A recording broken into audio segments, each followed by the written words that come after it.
কল্যাণপুরের জাহাজবাড়ি নামক একটি ভবনে বাংলাদেশের বিভিন্ন স্থান থেকে ইসলামী মনোভাবাপন্ন কিছু যুবকদেরকে বেআইনিভাবে আটক করে এই বাড়িতে রাখা হয়। অতঃপর জানানো হয় যে এই বাড়িতে কিছু জঙ্গি অবস্থান করছে।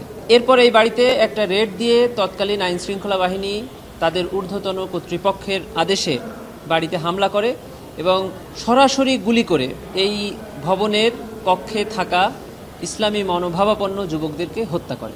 সেই ঘটনায় সেদিন 9 জন যুবককে হত্যা করা হয়। এরকম একটি অভিযোগ তদন্ত সংস্থায় এসেছে। তদন্ত সংস্থা তদন্তের ভিত্তিতে প্রাথমিক সত্যতা পেয়েছে। শুধু এই জায়গায় নয়, বাংলাদেশের বহু জায়গায় এভাবে জঙ্গি নাটক সাজিয়ে ইসলামী মনোভাবাপন্ন যুবকদেরকে হত্যা করা হয়েছে।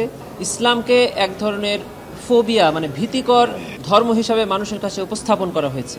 আপনারা জানেন, তখন এই ঘটনা যখন ঘটেছে তখন আমাদের সন্তানেরা, আমাদের ভাইয়েরা হঠাৎ করে যদি নামাজ পড়তো, তাদের ঘরে যদি ইসলামী বই পাওয়া যেত, তখন মানুষ এই ইসলামী বইদেরকে জঙ্গি বই হিসাবে ট্রিট করা হতো। সেই সকল ঘটনায় প্রাথমিক তদন্তের সত্যতা পাওয়ায় আন্তর্জাতিক অপরাধ ট্রাইব্যুনালে একটি প্রোডাকশন ওয়ারেন্টের আবেদন করা হয় তদন্ত সংস্থার পক্ষ থেকে। সেই আবেদনের প্রেক্ষিতে AKM শহীদুল হক তৎকালীন আইজিপি, তৎকালীন ডিএমপি কমিশনার আসাদুজ্জামান এবং তৎকালীন এসি জসিমউদ্দিন মোল্লা, এই 3 জনকে আজকে ট্রাইব্যুনালে হাজির করা হয়েছিল। আজকে ট্রাইব্যুনালে তদন্ত প্রতিবেদন দাখিলের দিন ধার্য ছিল। তদন্ত সংস্থার পক্ষ থেকে 2 মাস সময় চাওয়া হয়েছে।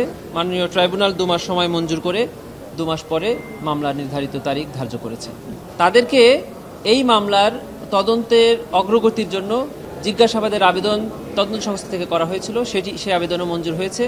এই 3 জন আসামিকে আগামী মাসের 25, 27 এবং 29 মে এই 3 দিন তদন্ত সংস্থার তত্ত্বাবধানে জিজ্ঞাসাবাদ করা হবে। তদন্ত সংস্থার পক্ষ থেকে যে তদন্ত কার্যক্রম চলছে তার মধ্যে সবচেয়ে বড় এবং বৃহৎ যে তদন্ত, তৎকালীন প্রধানমন্ত্রী, সাবেক প্রধানমন্ত্রী শেখ হাসিনার বিরুদ্ধে তদন্ত প্রতিবেদন, আশা করছি খুব শীঘ্রই আমরা তদন্ত সংস্থার পক্ষ থেকে এই তদন্ত প্রতিবেদন প্রাপ্ত হব। সে প্রচেষ্টায় তদন্ত সংস্থার প্রত্যেকটি তদন্তকারী কর্মকর্তা এবং প্রসিকিউটরসরা দিন রাত কাজ করে যাচ্ছেন এ জাতিকে একটি ন্যায় বিচার উপহার দেওয়ার জন্য।